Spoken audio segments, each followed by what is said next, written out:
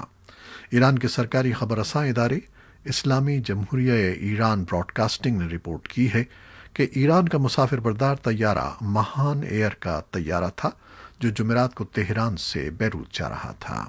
ایرانی طیارے کے پائلٹ نے مسافر طیارے کی اونچائی امریکی F-15 طیارے کو دیکھ کر اچانک تبدیل کی، جس کے باعث جہاز میں سوار کچھ مسافر جہاز کی چھت سے ٹکرائے اور کئی افراد زخمی ہو گئے۔ ایرانی وزارت خارجہ کا کہنا ہے کہ اس معاملے کی تحقیقات کی جائیں گی۔ امریکی فوج کی سینٹرل کمانڈ کے ترجمان کیپٹن بل اربن نے کہا کہ ان کا F-15 طیارہ مہان ایئر کے مسافر بردار جہاز کا معمول کے مطابق جائزہ لے رہا تھا اور وہ اس سے 1,000 میٹر کے محفوظ فاصلے پر تھا۔ انہوں نے کہا کہ یہ عمل بین الاقوامی قانون کے عین مطابق انجام دیا گیا۔ ایرانی وزارت خارجہ کے ترجمان عباس موسوی نے کہا ہے کہ اس معاملے پر تمام قانونی اور سیاسی اقدامات کیے جائیں گے۔ پاکستان کی وفاقی حکومت نے وفاق اور صوبوں کے درمیان قومی مالیاتی کمیشن پر اتفاق رائے حاصل کرنے اور اس پر اٹھائے جانے والے اعتراضات دور کرنے کے لیے کمیشن میں رد و بدل کیا ہے، جس کے تحت اب وزیر اعظم کے مشیر خزانہ ڈاکٹر عبدالحفیظ شیخ کمیشن کے چیئرمین نہیں ہوں گے، جبکہ کمیشن کے سامنے رکھی جانے والی ٹرمز آف ریفرنسز کو بھی تبدیل کیا گیا ہے، جس پر صوبوں بالخصوص صوبہ سندھ کو کافی خدشات تھے۔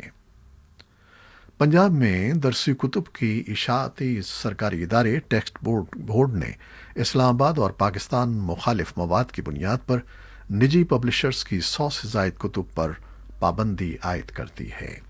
ان میں آکسفورڈ یونیورسٹی پریس اور کیمبرج کی بھی کئی درسی کتب شامل ہیں۔ یہ پابندی ایسے وقت میں لگائی گئی ہے جب چند روز قبل پنجاب اسمبلی نے تحفظ بنیاد اسلام بل منظور کیا تھا، جس میں پیغمبر اسلام، مقدس شخصیات اور پاکستان سے متعلق قابل اعتراض مواد پر پابندی لگانے کی تجاویز بھی شامل ہیں۔ پابندی کا اعلان Punjab curriculum and text book board کے مینیجنگ ڈائریکٹر رائے منظور ناصر نے جمعرات کو ایک پریس کانفرنس میں کیا۔ وائس آف امریکہ سے گفتگو کرتے ہوئے انہوں نے بتایا کہ بورڈ نے 10,000 کتب پرائیویٹ اسکولوں سے اکٹھی کی ہیں، جس پر بورڈ کی جانب سے بنائی گئی 30 کمیٹیاں ان کتب کے مواد کا جائزہ لے رہی ہیں۔ منظور ناصر کے مطابق صوبے کے نجی اسکولوں میں ملک اور مذہب کے خلاف پڑھایا جا رہا ہے، لہٰذا ان کتب کی جانچ پڑتال کا فیصلہ کیا گیا ہے۔ ان کے بقول اسلام، قومی سلامتی اور امن کے خلاف مواد پر مبنی کتب پر پابندی ہوگی۔ منظور ناصر کا کہنا تھا کہ کئی کتب میں کشمیر کو بھارت کا حصہ دکھایا گیا ہے، جبکہ کئی کتب میں قائد اعظم محمد علی جناح اور علامہ اقبال کی تاریخ پیدائش بھی غلط درج کی گئی ہے۔ اسلام آباد ہائی کورٹ نے آن لائن گیم پبجی پر پابندی کو کالعدم قرار دیتے ہوئے اسے فوری طور پر کھولنے کا حکم دیا ہے۔ اسلام آباد ہائی کورٹ کے جج جسٹس عامر فاروق نے جمعے کو پبجی پر پابندی کے خلاف محفوظ کردہ فیصلہ پڑھ کر سنایا، جس کا تفصیلی فیصلہ بعد میں جاری کیا جائے گا۔ عدالت نے فیصلے میں قرار دیا کہ آن لائن گیم پبجی پر پابندی کا کوئی جواز نہیں ہے، اس لیے اسے فوری طور پر کھولا جائے۔ پی ٹی اے نے 1 جولائی کو مختلف طبقات سے شکایات موصول ہونے اور نوجوانوں کی خودکشی پر پنجاب پولیس کی رپورٹ کے بعد پبجی گیند پر پابندی عائد کر دی تھی۔ پبجی پر پابندی کے بعد سوشل میڈیا پر سخت رد عمل سامنے آیا تھا۔ سوشل میڈیا صارفین کے ساتھ ساتھ کچھ سوشل میڈیا ایکٹیوسٹس نے بھی پی ٹی اے کے فیصلے کے خلاف آواز اٹھائی تھی۔ پاکستان میں نیب قوانین میں ترامیم کے لیے حزب اقتدار اور حزب اختلاف کی جماعتوں نے دوبارہ کوششیں شروع کر دی ہیں، جبکہ حزب اختلاف کی سب سے بڑی جماعت پاکستان مسلم لیگ نون نے نیب آرڈیننس میں ترامیم کے لیے ابتدائی مسودہ بھی حکومت کو دے دیا ہے۔ اسپیکر قومی اسمبلی نے ترامیم پر اتفاق کے لیے 24 رکنی پارلیمانی کمیٹی برائے قانون سازی بھی تشکیل دے دی ہے۔ ترکی کے شہر استنبول میں واقع آیا صوفیہ میں لگ بھگ 8 عشروں بعد پہلی مرتبہ نماز جمعہ ادا کی گئی، جس کے لیے صدر رجب طیب اردوان سمیت کئی اہم رہنما اور شہریوں کی بڑی تعداد مسجد میں موجود تھی۔ ترکی کی سب سے بڑی عدالت نے چند روز قبل اپنے ایک حکم میں 1934 میں میوزیم میں تبدیل کی گئی تاریخی عمارت آیا صوفیہ کو ایک بار پھر مسجد میں تبدیل کرنے کا حکم دیا تھا۔ ترک میڈیا کے مطابق نماز جمعہ کی ادائیگی کے لیے قطر اور آذربائیجان سمیت کئی مسلمان ممالک کے رہنماؤں کو دعوت دی گئی تھی۔ نماز جمعہ کی ادائیگی کے دوران کسی بھی ناخوشگوار واقعے سے بچنے کے لیے لگ بھگ 20,000 سیکیورٹی اہلکار تعینات کیے گئے تھے۔ آیا صوفیہ کو مسجد میں تبدیل کرنے پر یونان، امریکہ اور کئی یورپی ملکوں نے تشویش کا اظہار کیا تھا، جبکہ عالمی ثقافتی ورثے کے تحفظ کے نگراں ادارے یونیسکو نے بھی ترک حکومت کے اس فیصلے پر تحفظات کا اظہار کیا تھا۔ بعض ناقدین نے عجلت میں عمارت میں کی جانے والی تبدیلیوں پر تحفظات کا اظہار کرتے ہوئے کہا تھا کہ اس سے آیا صوفیہ جیسے عالمی ثقافتی ورثے کو نقصان پہنچا ہے۔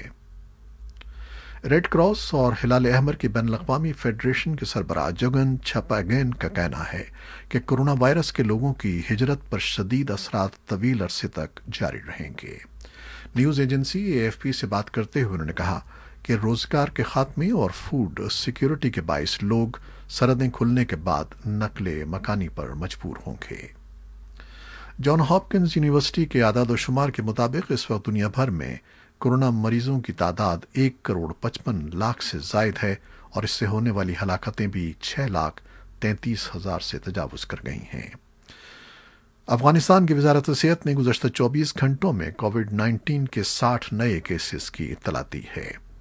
ملک میں کورونا وائرس کے مریضوں کی تعداد 35,988 ہو گئی ہے۔ وزارت صحت کے مطابق ملک میں وبا کی ابتدا کے بعد اب تک اس وائرس سے مرنے والوں کی تعداد 1,225 ہو گئی ہے، جبکہ 24,573 مریض صحت یاب ہو چکے ہیں۔ یہ تھیں وہ خبریں جو فیس بک لائیو پر ہم نے آپ کے لیے پیش کی۔ ہماری ویب سائٹ اور یوٹیوب پر یہ بلیٹن پوسٹ کر دیا جاتا ہے، جسے آپ بعد میں بھی دیکھ سکتے ہیں۔ خالد حمید کو اب اجازت دیجیے گا۔ اللہ حافظ۔